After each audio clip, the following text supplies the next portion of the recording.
Skimming devices are a common tactic used by fraudsters to steal your card information and gain access to your bank account. You can protect yourself by learning how to spot a skimming device on a machine. 1. Always look before inserting your card.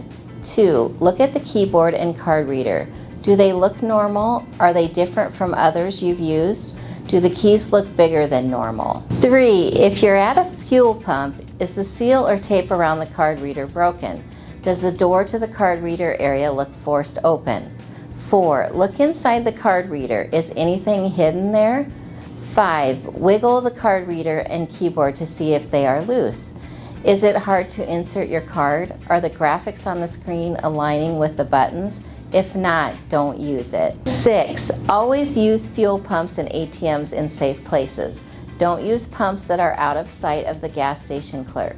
Avoid ATMs in low traffic areas. Be cautious of non-bank ATMs. Always cover keyboards when typing in your PIN.